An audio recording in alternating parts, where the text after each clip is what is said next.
오늘 이 아침 우리에게 주시는 하나님의 말씀 히브리서 13장 1절에서 8절의 말씀이 되겠습니다. 히브리서 13장 1절에서 8절의 말씀 한 목소리로 합독하시겠습니다. 형제 사랑하기를 계속하고 손님 대접하기를 잊지 말라. 이로써 부지 중에 천사들을 대접한 이들이 있었느니라. 너희도 함께 갇힌 것 같이 갇힌 자를 생각하고 너희도 몸을 가졌은즉 학대받는 자를 생각하라. 모든 사람은 결혼을 귀히 여기고 침소를 더럽히지 않게 하라. 음행하는 자들과 간음하는 자들을 하나님이 심판하시리라. 돈을 사랑하지 말고 있는 바를 족한 줄로 알라. 그가 친히 말씀하시기를 내가 결코 너희를 버리지 아니하고 너희를 떠나지 아니하리라 하셨느니라. 그러므로 우리가 담대히 말하되 주는 나를 돕는 이시이니 내가 무서워하지 아니하겠노라. 사람이 내게 어찌하리요 하노라. 하나님의 말씀을 너희에게 일러주고 너희를 인도하던 자들을 생각하며 그들의 행실의 결말을 주의하여 보고 그들의 믿음을 본받으라. 예수 그리스도는 언제나 오늘이나 영원토록 동일하시니라. 아멘. 오늘 우리가 함께 읽은 히브리서 이제 13장 1절로부터 8절은 이제 히브리서 전체의 편지의 이제 마무리에 해당하는 그런 장으로서 이제 지난 12장까지는 믿음에 대해서 지속적으로 말씀을 나눈 다음에 이제 13장에서는 교회 공동체 안에서 우리가 가져야 되는 삶의 모습에 대해서 우리에게 가르쳐 주시는 말씀이 되겠습니다. 특별히 오늘 주시는 1절로부터 8절에 있는 말씀은 1절부터 3절에 있는 말씀과 그리고 4절로부터 이제 8절까지 말씀으로 나누어 볼 수가 있는데, 특별히 우리가 1절에서 3절에 있는 말씀은 우리 옆에 있는 형제들에 대한 태도를 우리에게 가르쳐주는 말씀이고, 예수께서 지속적으로 하셨던 말씀처럼 어려운 가운데 있는 자들, 약자들에 대한 지대한 관심을 갖는 삶을 살라 이렇게 말씀합니다. 특별히 형제 사랑하기를 계속하라 라고 하는 말씀에 구체적인 예가 2절에 손님 대접하기를 잊지 말라라고 하는 겁니다. 손님이라고 하는 것은, 객이라고 하는 것은 사실은 나와는 이해관계가 없는 사람이에요. 그 사람을 대접하는, 그것을 통해서 우리의 형제 사랑하기를 우리가 나타내는 그런 삶을 살아가는 자들이 되어야 한다. 그래서 어찌 보면 우리가 손님 대접한다라고 하는 이 말에서 가장 중요한 것은 손님을 자기 집으로 모셔오는 겁니다. 오늘날은 가까운 사람도 자기 집으로 모시기를 싫어하는 그런 시대에 우리가 살고 있습니다. 그런데 이제 손님을 자기 집으로 모셔서 그를 섬기는 일, 그것이 형제 사랑하는 것의 구체적인 예 가운데 하나라고 하는 것이고, 그렇게 형제를 사랑하고 손님을 대접하는 것에 영적인 의미가 있는데, 그것은 바로 그것을 통해서 천사를 대접하는 이들이 있다라고 하는 것을 우리에게 가르쳐 주는 겁니다. 즉 여기서 말하는 천사라고 하는 것은 하나님이 보내신 자를 그가 영접하는 결과를 가질 수도 있다라고 하는 것. 그래서 우리가 1절, 2절에서는 큰 주제는 형제 사랑하기.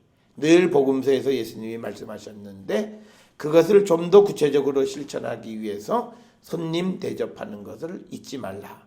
그것이 갖는 영적인 의미는 천사를 대접할 수도 있다라고 하는 겁니다.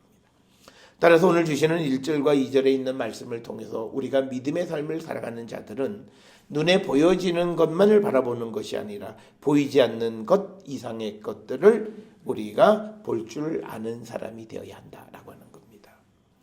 오늘 우리가 세상을 살아가면서 많은 사람들은 내 눈에 보이는 것만 가지고 살아가고 내 눈에 당장 이득이 되는 것들만 가지고 우리는 살아갑니다. 그러면서 우리는 지혜롭게 살았다라고 얘기하는데, 오늘 우리에게 믿음의 공동체, 소위 믿음이 있다고 하는 사람들의 모임인 교회 공동체에서 우리는 손님을 대접하는 것을 잊지 말라고 하는 이 말씀을 우리가 마음에 깊이 새기고 우리는 사회적 약자들에 대한 관심을 갖는 자들이 되어야 합니다. 오늘날 우리는 예수를 믿으면서도 우리는 어떤 사람들을 도와주는 것에 대해서 우리가 한계를 딱 정해놓고 우리가 그들을 잘 돕지 못하는 일들이 많습니다. 우리가 잘 아는 마태복음 20장에 포도원 일꾼의 그 비유에서도 보면 3시에 와서 일하는 사람과 11시에 제11시에 와서 일하는 사람에게 동등하게 대접하시는 예수님입니다. 우리가 그 모습을 보면서 오늘날 우리 사회의 사회복지라고 하는 것을 생각하셔야 돼요. 복지는 이유가 어땠든지 간에 그 부족함을 채워주는 거예요. 그런데 그 부족함을 채워주는 것의 기준이 어디냐? 나처럼이에요. 그러면 그 본문의 말씀처럼요. 3시부터 제3시부터 와서 일했던 사람들이 난리예요. 왜 그들에게 그렇게 주느냐? 오늘날 우리가 사회복지 그것에 대한 비난 여론도 똑같아요. 그런데 예수님의 말씀은 간단해. 그게 내 뜻이다. 그러니까 일꾼이 일을 못하는 이유는 여러 가지가 있어요. 그 다음에 게을렀을 수도 있고 몸이 약했을 수도 있고 전에 일을 시켜봤는데 그가 일을 잘 하지 못했을 수도 있고 이유는 나와 있지 않아요. 어쨌든 그는 제11시까지 아무도 일꾼으로 데려가는 사람이 없는 거예요. 그렇지만 그가 하루에 필요한 양은 동등하다는 거예요.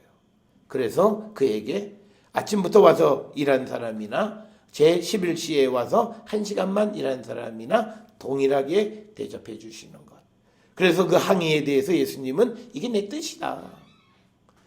내가 원하는 건 이런 거다라고 하는 거예요. 그래서 우리는 가진 자가 나의 가지지 못한 것을 가진 것을 통해서 가지지 못한 자의 부족함을 채워줄 수 있는 그런 믿음. 그게 진정한 의미의 나눔이에요. 그냥 내게 있는 것 중에서 그냥 남에게 생색내기 위해서 일부를 툭 잘라주면서 나는 그래도 남 이웃 돕기 했다. 그런 개념이 아니라 그래서 오늘날 우리가 세상을 살아가는 데서 우리의 믿음, 우리의 구원의 가장 중요한 행보는 우리에게 주신 것을 우리가 어떻게 운영하며 살아가느냐. 거기에 달려있다라고 하는 겁니다. 그래서 오늘 우리가 믿음의 공동체에게 주시는 첫 번째 말씀이 형제 사랑하기를 지속하라, 계속하라 라고 하는 말씀 중에서 가장 약자인 손님, 객을 대접하기를 잊지 말라고 하는 이 말씀을 우리에게 가르쳐 줍니다. 그래서 오늘 주시는 말씀을 통해서 보면요. 사랑이라고 하는 것은 절대적으로 나누는 거예요. 내게 있는 것을 남에게 우리가 기여하는 거예요. 그것이 우리가 예수님이 어떻게 하면 영생을 얻을 수 있습니까? 라고 질문하는 그 청년에 대한 대답이시기도 해요. 그러니까 우리가 하나님이 주신 은혜를 나누지 못하고 가지고 있으면 그는 받은 바 은혜 때문에 구원에 이르지 못하고 영생에 이르지 못하는 어리석은 자가 생길 수 있어요. 우리가 그 사실은 거지 나사로의 이야기에서 충분히 알 수 있다라고 하는 거예요. 그래서 우리는 오늘 주시는 1절의 말씀 형제 사랑하기를 계속하라. 어렵고 힘들면 사람들은 누구를 돕는 일부터 차단해요. 그게 아니라 내가 쓰던 거를 우리가 줄이고 남을 돕는 것은 지속해야 돼요. 그 사람의 삶이기 때문에. 그리고 그게 하나님의 뜻이라는 거예요. 그래서 우리가 이 형제를 사랑하는 사랑에 우리가 어느 한계를 정해놓고 형식만 갖추면서 내가 남을 사랑하고 내가 나눔의 삶을 살았다라고 자기를 드러내는 그런 교만한 모습이 아니라 아버지께서 우리에게 주신 것들을 진정으로 나누고 다른 사람의 부족함을 채워줄 때까지 그리고 그 채워줌의 기준은 나처럼 3시에 와서 일한 사람과 11시에 와서 일한 사람이 동등한 대접을 받는다라고 하는 것은 같은 것을 주신다는 거예요. 그게 주님이 원하시는 하나님의 뜻이라고 하는 사실을 우리가 기억하셔야 된다라고 하는 겁니다. 그리고 또 하나는 3절에 갇힌 자처럼 갇힌 자를 생각하라는 거예요. 너희도 몸을 가졌은즉 학대받는 자를 생각하라는 거예요. 그러니까 절대적으로 사회적 약자들이에요. 오늘날 우리가 경제적으로 학대받는 절대 빈곤층이 여기에 속할 수가 있고요. 또 우리가 외국에서 한국에 여러 가지 이유로 이민 오거나 또는 그 노동을 위해서 와서 제대로 대접받지 못하는 그런 사람들 학대, 그 학대받는 자를 우리가 생각하고 그들의 편에 서는 것이 하나님의 뜻이고, 그게 믿음의 공동체들이 살아가야 할 믿음의 모습이라고 하는 것을 오늘 우리에게 가르쳐 주는 겁니다. 그러니까 오늘 주시는 본문에서 손님이나 갇힌 자는 아주 가장 연약한 사람들, 가장 자기가 무엇을 아무것도 할 수 없는 그런 사람들에 대한 사랑, 그걸 우리에게 구체적으로 제시해 주는 거예요. 뭐 내 이웃, 뭐 내 옆에 있는 뭐 형제, 이것을 얘기하는 게 아니라 딱 집어서 손님, 그리고 딱 집어서 옥에 갇힌 자, 학대받는 자, 그들을 생각하는 것, 그것이 형제를 사랑하는 것이다. 구체적으로 우리에게 제시해 주고 있습니다. 그러면서 이제 4절로부터 8절까지에서는 이제 거룩함에 대해서 이야기합니다. 특별히 우리가 이 시브리서에서 특히 12장 끝부분에 사람이 환난을 당하는 이유가 뭐냐? 의와 화평의 열매, 그리고 거룩함과 두려움으로 하나님을 섬기는 자가 되게 하기 위한 것이다. 그래서 우리가 성도는 거룩함을 지켜나가는 자가 되어야 된다라고 하는 것을 강조하는데, 4절에서 거룩함은 소위 첫 번째로 결혼의 정결함을 이야기합니다. 그래서 교회가 결혼에 대해서 존중할 것을 이야기하면서 음행, 간음하는 자들을 하나님이 심판하신다, 분명하게 이야기합니다. 특별히 이것은요, 왜 그러냐면 거룩함은 우리가 그 구약 성경의 레위기 11장이나 또 그리고 예수님도 지속적으로 그 관점에서 말씀하시는 것이 하나님이 거룩하니까 너희도 거룩하라는 거죠. 그래서 우리가 믿음의 공동체가 가져야 될 것 중에 하나는 사랑을 나누는 사람, 그리고 자기를 지켜서 거룩함을 지켜가는 자가 되어야 하는데, 이런 어떤 그 자기 자신의 그 이 내면적인 거룩함을 이제 결혼이라고 하는 것을 통해서 우리에게 이야기하는 거고, 우리가 예수님의 말씀을 통해서 보면 이 거룩함 그리고 음행, 간음하는 자들에 대한 기준이 예수님은 굉장히 엄격해요. 우리가 그 유대인들은 그냥 율법적으로 행했냐 안 했느냐를 따지지만 예수님은 마음의 생각을 품었냐 안 품었냐. 그래서 음행을 품고 여인을 보는 자마다 이미 간음했다라고 하는 말씀은 우리가 우리의 거룩함을 방해하는 그것을 뿌리채 뽑아버리라고 하는 그런 말씀과 연결해 보면 우리가 거룩함이 얼마나 소중한 것인가를 우리가 기억하셔야 되겠고, 특별히 성경에서 음행이라고 하는 것은 도덕적인 어떤 성적인 타락을 의미하기도 하지만, 또 하나 음행이 갖는 그런 은유적 의미는 우상숭배입니다.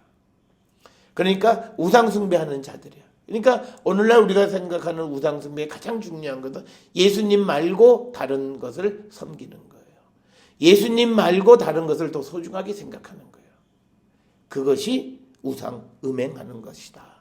그런 자들에 대해서 하나님은 심판하신다, 이렇게 분명하게 말씀하고 있고, 예나 지금이나 이제 5절에 주시는 말씀은 돈을 사랑하지 말라. 성경에서 우리에게 주시는 말씀이 부자 되지 말라는 얘기 아니고요, 부자를 무조건 하나님이 예수께서 비난하시는 것도 아니에요. 문제는 우리가 하나님이 주신 부를 내가 그것을 잘 선용해서 잘 쓸 수 있다면 그것은 얼마든지 우리가 부자가 될 수 있어요. 그런데 내가 돈을 사랑함으로 그걸 움켜잡는 거예요. 그래서 내게 한번 들어오면 더 이상 들어오지 않고, 그리고 내게 주신 것을 족한 줄 모르고 우리가 끊임없이 우리가 부하려고 하는 거예요. 어떤 그 국정감사에 나가서 어떤 그 기업인이 뭐 자유주의 경제 사회에서 돈을 더 열심히 벌려고 하는데 그게 뭐가 잘못이냐. 맞는 말 같지만 그것만큼 잘못된 말이 없어요. 우리는 내가 어느 선에서 멈춰서서 다른 사람의 경제활동을 도울 수 있는 마음의 여유를 가지라는 거예요. 그러면 우리가 대기업이 문어발로 뭐 확장해서 뭐 모든 거 다 소상공인들이 하는 거, 이 다 하는 거, 그거 뭐라고 할 근거가 없죠. 뭐 자유민주주의 사회에서 왜 그래? 그래서 우리가 지금도 뭐 마트들이, 대형 마트들이 뭐 한 달에 2번씩 노는 거, 그거 왜 그래요? 그러면 안 된다는 거예요. 그래서 우리가 오늘 주시는 본문의 말씀은 족한 줄 알아서 어느 선에서 멈춰 설 수 있어야 된다는 거예요. 오늘날 우리가 사는 세상에 우리가 경제적 관점에서 선진국이 되어지는 것은요, 무한 경쟁 시대라고 해서 내가 무한히 돈을 버는 일에 어떤 수단과 방법을 가리지 않고 질주하는 것이 아니라 내가 이만큼 쓸만하면 됐어 라고 멈춰 설 수 있어서 그 일자리가 다른 사람들에게 자연스럽게 갈 수 있는 그런 사회가 돼야 돼요. 그게 이상적인 거고 그게 성숙한 사회예요. 그걸 이제 우리가 만들 수 있는 방법이 있어요. 그건 뭐냐면 세금의 누진세를 더 강력하게 해야 돼요. 그러니까 예를 들어서 연봉 2억을 벌면 번 것의 60%를 세금으로 가져간다. 그러면 그 사람은 1억 이상을 안 벌 거예요. 왜냐면 1억 이상 벌어봤자 나는 2억을 벌면 오히려 1억 번 사람보다 적게 번 거예요. 그러니까 그 사람은 일을 놔야 돼요. 그러면서 그가 하던 일을 다른 사람들이 쉐어하는 거예요. 그러니까 일자리를 만들어가는 것이 아니라 지금 있는 일자리를 나눠 갖는 방법을 써야 되는 겁니다. 그래서 우리가 기업에서 인센티브 주니까 받는 사람은 좋다 그러는데 그 제도를 없애야 돼요. 그래서 밤새도록 해야 될 일에 다른 고용을 창출하는 거예요. 그러니까 이게 뭐냐면요, 희생이 있어야 되는 거예요. 족한 줄 알아야 되는 거예요. 그런데 사람의 욕망은 그게 아니잖아요. 내가 일하고 더 받아가는데 왜 말이 많아? 라고 하는 말이나 우리가 기업에서 어떤 큰 대기업이 내가 아이디어 내서 더 싹쓸이 하는 거 근데 제주야. 자본주의 사회에서 그걸 뭐라 그러면 안 되지 라고 말하는 거 그러나 성경은 우리에게 말씀하는 거예요. 돈 사랑하지 말고 있는 바를 족한 줄로 알라. 그래서 이 족한 줄로 아는 건요, 난 됐어 그러면서 계속 버는 게 아니라 어느 선에서 내가 멈춰 서는 거예요. 그래서 시간의 여유가 생기면 그것을 통해서 봉사도 하고, 그래서 시간적 여유가 생기면 내가 기도도 하고 성경도 좀 열심히 보게 되고, 또 시간적 여유가 생기면 그것을 또 아이들과 함께 하기도 하고 가족과 함께 하기도 하고, 그렇게 살아가는 삶을 살라는 거예요. 그게 믿음의 공동체의 모습이라는 거예요. 그러니까 사람들이 그러지 못하는 이유는 불안해서 그러는 거예요. 내 노후를 어떻게 할까? 오늘날 우리의 화두가 그거잖아. 노령화 시대에 내 노후 누가 책임지냐? 우리는 내가 열심히 일하지 말라는 의미가 아니라 하나님이 우리의 노후에 책임을 져주심을 믿고 우리가 오늘 내가 해야 될 일을 충실히 감당하는 거예요. 내가 오늘 해야 될 일은 돈 벌 때 돈만 확 버는 게 아니라 그때 내가 해야 되는 믿음의 일도 있고 자녀들과 시간을 갖는 것, 가정을 위해서 일하는 것, 모든 것이 다 포함되어 있는 거예요. 그런데 우리는 그걸 다 놔요. 그래서 요즘 우스갯소리로 요즘 아이들이 대학을 잘 가려면 부모의 무관심이 필요하대요. 괜히 섣부르게 아버지가 무관심하자고 간섭하면 오히려 되던 일도 안 돼서 아버지는 무관심하는 게 요즘 교육시장에서 돌아다니는 우스갯소리라는 거예요. 그건 벌써 우리 사회가 병들었다는 거예요. 그러니까 아버지와 자녀들 사이의 대화가 안 되는 거예요. 그러면 그들이 사회 속에서 뭘 얻을런지 모르지만 가장 큰 그 관계의 단절이 형성이 되고, 우리가 성경을 통해서 보면 누구와 단절되어졌다는 게 얼마나 크게 잘못하고 있는 건지를 우리에게 가르쳐 주는 거예요. 그것의 출발이 돈을 사랑하는 것에서부터 생겨나는 겁니다. 그래서 우리가 돈을 사랑하지 않는 것은 내가 있는 바를 족한 줄로 알고 멈춰 설 줄 아는 거예요. 그런 사회가 되어야 한다라고 하는 거예요. 그래서 우리가 지금 국가의 부는 똑같이 다 정해져 있는데 일자리 창출, 뭘로 일자리 창출할 거예요? 그게 아니라 지금 많은 사람들이 누리고 있고 요즘도 뉴스에 나오는 연봉 1억 이상 받는 사람들 그러면 그들이 인센티브로 받아들이고 하는 그런 것들을 남과 나누어 가야 돼요. 그러니까 거기에는 고통의 분담이 필요한 거예요. 그게 정말 사랑하는 거예요. 그게 믿음의 공동체라는 거예요. 그러면서 나는 다른 삶을 누리며 살아가는 그런 사회가 되어야 한다. 그래서 우리가 돈을 사랑하지 말라고 하는 이 말씀에 귀를 기울이시고 있는 바를 족한 줄로 알라. 그같이 네 말씀하시기를 내가 결코, 여기서 우리에게 확신을 주세요. 너희를 버리지 아니하고 너희를 떠나지 아니하리라. 내가 너희를 떠나지 않는데 뭐가 더 필요하냐?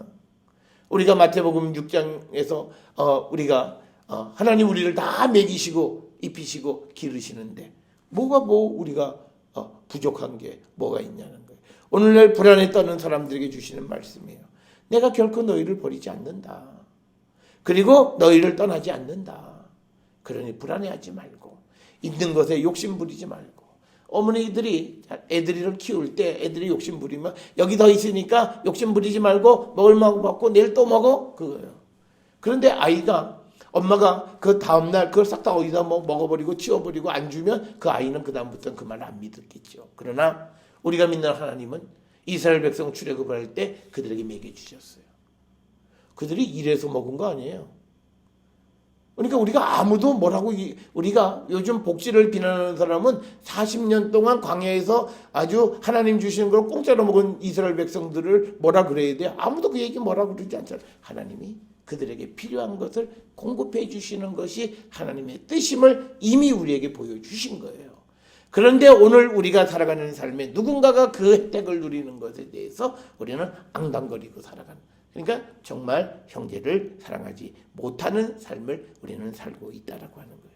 그 이유는 돈을 사랑하고 하나님이 우리와 함께 하시고 우리를 버리지 않는다라고 하는 믿음의 부족 때문이다라고 하는 겁니다.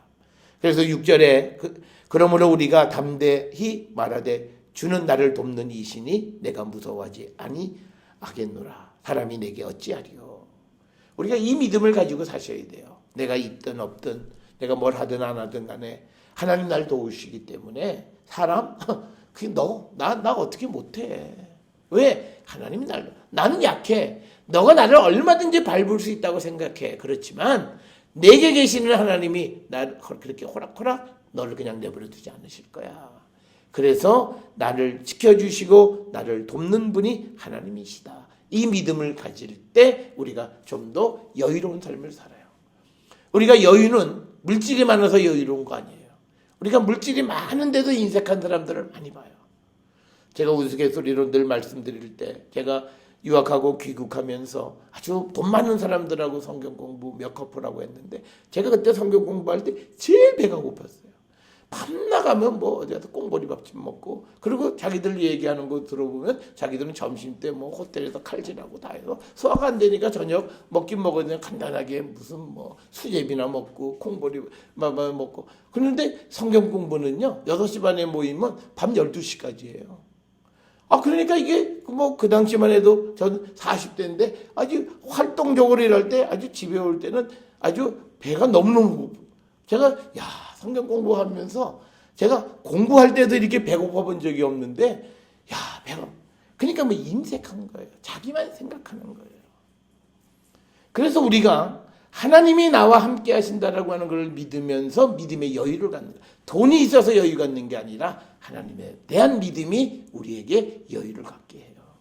그래서 우리가 어려운 삶을 살아가는 것 같지만 하나님 내 편이고 날 도우시고 그래서 사람이 나를 어떻게 못한다.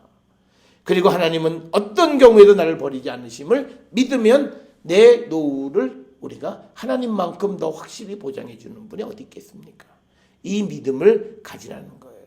그러니까 지금 이 시브리서를 쓸 때에는 이 어려운 환란 속에서 사람들이 막 어려워하면서 이 어려움을 어떻게 이겨나갈까를 생각하는데 그때 우리가 생각해야 되는 것은 하나님 우리를 지키시고 하나님 내 편이시고 그래서 사람이 저래봤자 나를 어떻게 할 수 없다라고 하는 그 믿음으로 이기라고 하는 것이고, 그러면서 7절에 말씀하기를 너희에게 일러주고 너희를 인도하던 자들을 생각하며 그들의 행실의 결말을 주의하여 보고 그들의 믿음을 본받아라. 그러니까 지금 이 13장 7절에 이 말씀을 하기 위해서 11장에서 믿음의 선진들에 대한 이야기를 다 한 거예요. 그들이 어떻게 되어졌는가를 보고 그들의 믿음을 본받아라. 그러면서 예수님은 어제나 오늘이나 영원토록 동일하시다. 그러니까 과거 우리 조상들, 믿음의 조상들에게 역사하셨던 그 하나님이나 지금 우리에게 역사하시는 하나님이나 그리고 미래에 역사하실 그 하나님은 동일하신 분이다. 그러니까 그때 그들을 도와주실 하나님이 지금 우리를 돕지 않으실 수가 있겠느냐는. 그래서 우리가 믿음이 구약으로부터 여러 이야기들을 보여주는 건 바로 이걸 가르쳐 주는 거예요. 그리스도는 하나님은 동일하신 분이시다. 어제의 그 주님의 모습은 오늘 우리에게도 그리고 내일 우리에게도 나타나는 분이시다. 그렇기 때문에 그 믿음의 조상들에게 역사하셨고 그들을 이적으로 구원하셨고 그들을 능력으로 보호하셨던 그 하나님의 능력이 오늘 우리에게도 동일하게 나타남을 믿고 우리가 두려워하지 않는 삶을 살아가는 자, 그런 삶을 살아가는 성도가 되기를 권면하는 그 말씀이 오늘 주시는 시브리서 13장 1절로 8절의 말씀이 되겠습니다. 오늘 주시는 말씀을 통해서 우리가 믿음의 공동체 그리고 믿음의 공동체의 일원으로 어떤 삶을 살고 그리고 어떤 믿음을 가지고 이 어렵고 힘든 세상을 살아갈 것인가를 다시 한번 생각하는 그런 귀한 시간이 될 수 있기를 주의 이름으로 축원합니다.